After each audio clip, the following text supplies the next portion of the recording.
श्री राष्ट्रीय राजपूत कर्मी सेना के राष्ट्रीय अध्यक्ष सुखदेव सिंह गोगामेडी का जयपुर में धोखे से गोली मारकर निर्मम हत्या की गई, जिसके बाद से राजपूत समाज के साथ साथ सर्व समाज में एक आक्रोश और गुस्सा देखने को मिल रहा है। जिस तरह से सुखदेव सिंह गोगामेडी की गोली मारकर हत्या की गई, जिसके बाद से ही सब राजपूत समाज की एक मांग रही है कि जो भी अपराधी हैं उनका एनकाउंटर किया जाए, उन्हें कड़ी से कड़ी सजा दी जाए। उसी को देखते हुए मुंबई स्थित भाईंदर में महाराष्ट्र प्रदेश अध्यक्ष जीवन सिंह सोलंकी द्वारा एक प्रेस कॉन्फ्रेंस का आयोजन किया गया, जिसमें जीवन सिंह सोलंकी की मांग थी कि जो अपराधी हैं सुखदेव सिंह गोगामेडी की हत्या के, उनका एनकाउंटर किया जाए। साथ ही 16 और 17 दिसंबर को मुंबई में होने जा रहे कर्मी सेना द्वारा भव्य टूर्नामेंट का आयोजन था, जिसे रद्द किया गया। अब यह आयोजन नहीं किया जाएगा, लेकिन 17 दिसंबर को मुंबई में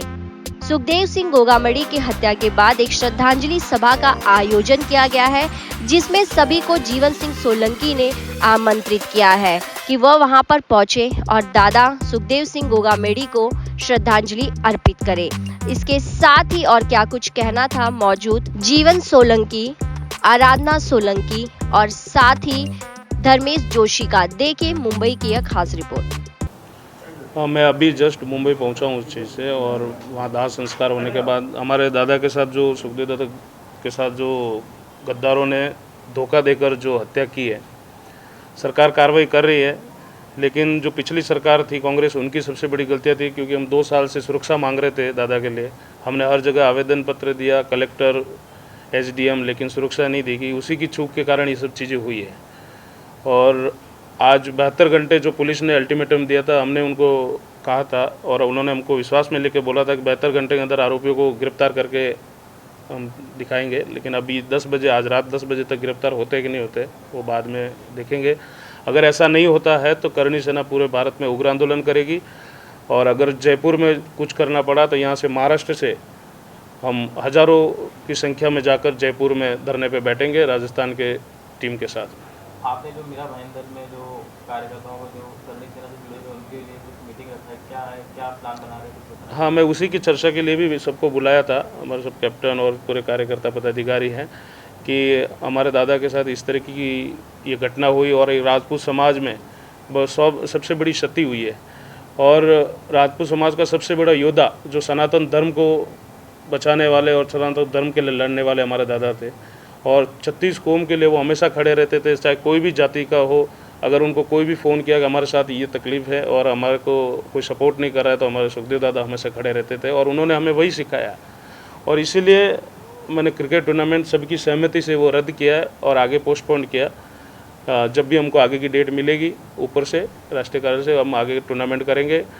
और इस 17 तारीख को हम टूर्नामेंट की जगह पे बड़ी श्रद्धांजलि सभा इस भाईंदर में आयोजित कर रहे हैं। सभी संगठन मिलकर, सर्व समाज मिलकर, 36 कौम के लोग मिलकर ये श्रद्धांजलि सभा को आयोजन करेंगे। तो इस श्रद्धांजलि सभा में सिर्फ मुंबई से आएंगे कि बाहर के लोग भी आएंगे? तो पूरे महाराष्ट्र से भी आएंगे और मुंबई के सब लोग आएंगे। दादा के जाने के बाद सवाल उठता है, कर्णी सेना को आगे लेकर कौन चलेगा? हाँ, ये साफ क्लियर है। आगे कर्णी सेना की कमान हमारे भाभीसा शीला शेखावत वही संभालेंगे, और उनके नेतृत्व में ही आगे हम काम करेंगे। और हमारे दादा का जो सपना था, मैं हमेशा मेरे भाषण में कहता था कि दादा का जो मिशन और विजन है वो अलग है। मैं बहुत करीब रहा हूँ दादा के साथ। पिछले 8 साल के उनके साथ कंधे से कंधा मिला के मैंने समाज के लिए काम किया है, और मेरे से ज़्यादा मुंबई में शायद उनको कोई नहीं जानता था, और मुझे पता है। और मैं उसी सिद्धांतों पे उनके मकसद को हम आके लेके जाएंगे और समाज को जागरूक करेंगे, समाज के लिए काम करेंगे, 36 कौम के लिए काम करेंगे। सर, राजपूत के लिए क्या कहना चाहेंगे जो उनके साथ है कि उनके पीठ अंदर धोखा है, उनके साथ रहने वाले उनको धोखा दिया है? ये अभी जांच का विषय है, लेकिन कुछ गद्दार है उसमें, वो जल्दी उजागर हो जाएंगे। और भी कुछ लोग हैं, क्योंकि इसके पीछे सबसे बड़ा सरगना कोई दूसरा है जो बैठकर ये सब काम करवाया। क्योंकि राजपूत समाज को जिस तरीके से सुखदेव दादा ने 10 साल में जगाया है, युवाओं को एक दूसरे को मिलाया है, वो किसी न किसी को खटक रहा था। उसमें बड़े नेता भी शामिल हो सकते हैं और कांग्रेस गवर्नमेंट का भी हाथ हो सकता है, और वो होगा जांच में सब सामने आ जाएगा। जहाँ तक मैं अभी 2 दिन 3 दिन वहीं था, तो कुछ हमको जानकारी मिली है कि इसमें बहुत बड़े लोग इन्वॉल्व है, वो जल्दी उजागर हो जाएंगे। देखिए, सबसे प्रथम बिंदु कि सभी दादा के चले जाने के बाद सभी के मन में एक ही प्रश्न है कि अब संगठन का क्या होगा, कैसे चलेगा। तो मैं बता देना चाह रही हूँ कि संगठन उनकी पत्नी शीला सुखदेव सिंह गोगामेड़ी जी के नेतृत्व में और हमारे राष्ट्रीय उपाध्यक्ष योगेंद्र सिंह कटार साहब के नेतृत्व में इसी तरह यथावत रहेगी। देखिए, वहाँ पर कांग्रेस की सरकार थी और जिस हिसाब से कांग्रेस का रवैया आज 75 साल से आप देख रहे हो, तो जो भारत के शेर है उनको सबको दबाने की और मारने की उनकी हमेशा की कुछ ना कुछ साजिश रही है। तो मैं मानता हूँ कि सुखदेव दादा एक शेर ऐसे थे जो सनातन धर्म, गौ रक्षा को, और जैसा आराधना जी ने बोला कि महिलाओं के लिए हमेशा आगे रहते थे। तो ऐसा शेर ऐसी सरकार को हमेशा आँख में चुभता है। तो इसमें बहुत सारी बात है, जैसे जीवन शाह ने बोला है कि कुछ लोग हैं अपने हैं, कुछ बाहर के हैं, कुछ राजनीतिक के हैं। तो ये विषय जो हुआ है ये पूरे भारतवर्ष में, और मैं जहाँ तक समझता हूँ कि विश्व में जहाँ पर राजपूत